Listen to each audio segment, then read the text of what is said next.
I was born in Cyprus, and as a child, I lived through the national liberation struggles there. And later, as an adult, I lived through the liberation struggles in South Africa, was a participant in the anti-apartheid movement. But here, I'm being celebrated as a social scientist and a sociologist.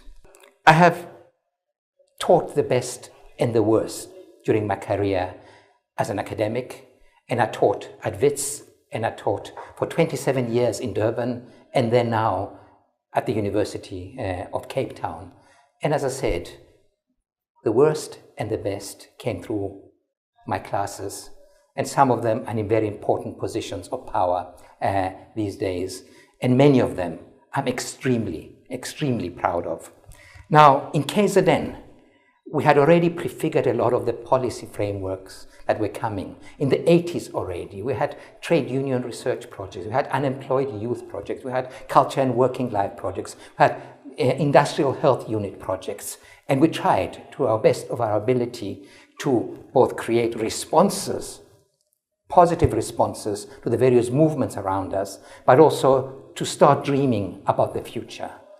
And then, before I knew it as a sociologist, I was the president of the South African Sociological Association. And before I could count to three, I was a vice president of the international one. And then along the way came our struggle to form the African Sociological Association.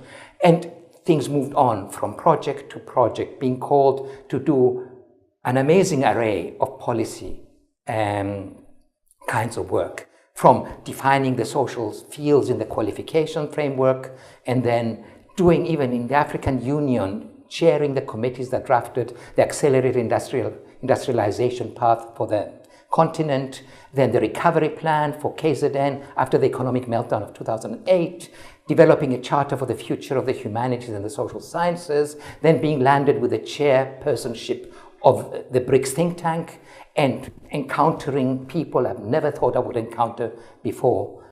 And about the honor you're bestowing on me, I am particularly pleased because the word Mapungubwe itself conjures up the imagery of an Africa in the world and the world in Africa, of an urban formation that we're researching very actively these days, and a space that allows for both scientific and creative work.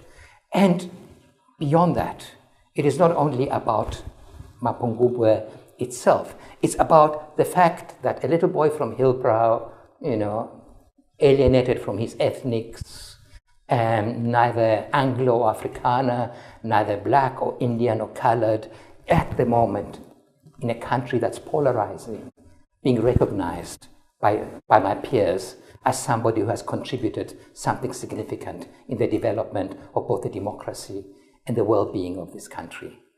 And of course, this award is saddening for me because my mother is not around, my father is around, but can't understand what's going on at 98. My wonderful family is around, and I've produced wonderful children, which I'm proud of, and my friends, and my colleagues, and my peers. I'm accepting this honor because I have been made through you. Thank you.